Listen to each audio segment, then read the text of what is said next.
আসসালামু আলাইকুম শাইখ ওয়ালাইকুম সালামতুল্লাহ। আমি 2 দিন স্বপ্নদোষ হওয়ার পর অসুস্থ, প্রচণ্ড ঠান্ডার কারণে ফরজ গোসল না করে নাপাক জায়গা পরিষ্কার করে ফজর সলাত আদায় করেছি। এতে কি আমার সলাত হয়েছে নাকি আমি গুনহার কাজ করেছি?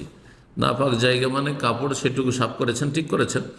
হ্যাঁ, যেহেতু কেউ বলেছে সে যে মনি নাপাক, কিন্তু মনি বীর্য সঠিক মতে সে নাপাক নয়, সেটা কাশফোঁটার মতো নোংরা, আর সেটা ধোয়া আবশ্যক নয়।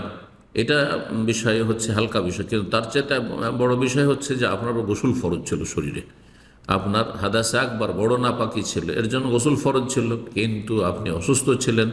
গোসল করলে আপনার অসুস্থতা বেড়ে যেতে পারে, প্রচণ্ড ঠান্ডাও ছিল, যার ফলে আপনার জন্য যেটা ফরজ ছিল সেটা হচ্ছে গোসলের বিকল্প তেয়াম্মম।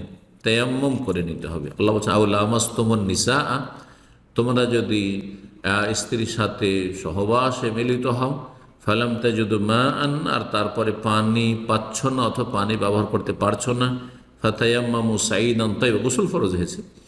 তো গোসলের বিকল্প হিসাবে তেয়াম্মুমকে আল্লাহ বলেছেন ফাতায়াম্মামু সাঈদান তাইয়্যিবা, পাক মাটিতে তোমরা তেয়াম্মুম করে না। সুতরাং তেয়াম্মুম করে আপনাকে সালাত আদায় করতে হবে। যদি তেয়াম্মুম করে থাকেন তাহলে সালাত হয়েছে, না হলে হয়নি, পুনরায় সালাত আদায় করবেন।